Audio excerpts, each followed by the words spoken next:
Hello everyone, এটা হচ্ছে আমার নিউ চ্যানেল। তো আপনারা সবাই যারা ভিডিওটা দেখছেন চ্যানেলটাকে আগে সাবস্ক্রাইব করে দিবেন। এই ভিডিওটা শুট করা হয়েছে আজ থেকে অনেক দিন আগে। তো আমরা সবাই জাহাঙ্গীরনগর চলে গিয়েছিলাম। সেই দিন গিয়েছিলাম এমনি ঘুরতে, তারপর মনে হলো যে গিয়ে আমরা একটু ভর্তা ভাত ট্রাই করি। আর এখন তো বর্ষাকাল চলছে, এখন প্রত্যেকটা গাছে কদম ফুল ফুটেছিল। তো ওইখানকার কিছু ছেলেপুলে আমাকে কদম ফুল পেড়ে দিয়েছিল। তারপর হাঁটতে হাঁটতে আমরা ভর্তা ভাত খেতে এখানে চলে এসেছি। এইখানকার ভর্তা ভাতগুলো আমার কাছে ভালোই লাগে। এর আগেও আমি একবার খেয়েছি এখান থেকে। ওইখানের ভিডিওটা আমার আগের পেজে আপলোড করা হয়েছে। গিয়েছিলাম আজ থেকে প্রায় 1 বছর আগে, আর 1 বছর পরে আজকে আবার এসেছি এইখানে ভর্তা ভাত খেতে।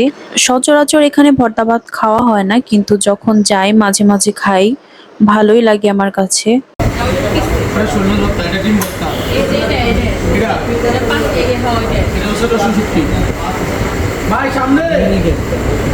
চিকেন দিছেন? চিকেন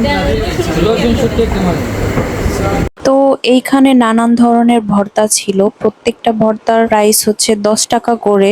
এত কম দামে ভর্তা দেওয়ার কারণ হচ্ছে ওইখানকার স্টুডেন্টরা ওইখানে লাঞ্চ করে। তো স্টুডেন্ট বাজেটের জন্য এখানে অনেকগুলো ভর্তা ভাতের দোকান আছে, কম দামে ভাত খাওয়া যায়। তো স্টুডেন্টরাই না, বাহিরের মানুষ গিয়েও ওইখানে খেয়ে আসে।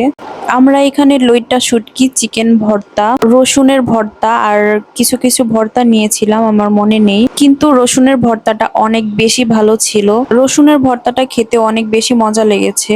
ভর্তার পাশাপাশি আমরা একটা হাঁসের মাংস নিয়েছিলাম আর ডাল নিয়েছিলাম। হাঁসের মাংসটা আমার কাছে একদমই ভালো লাগে নাই বলতে গেলে।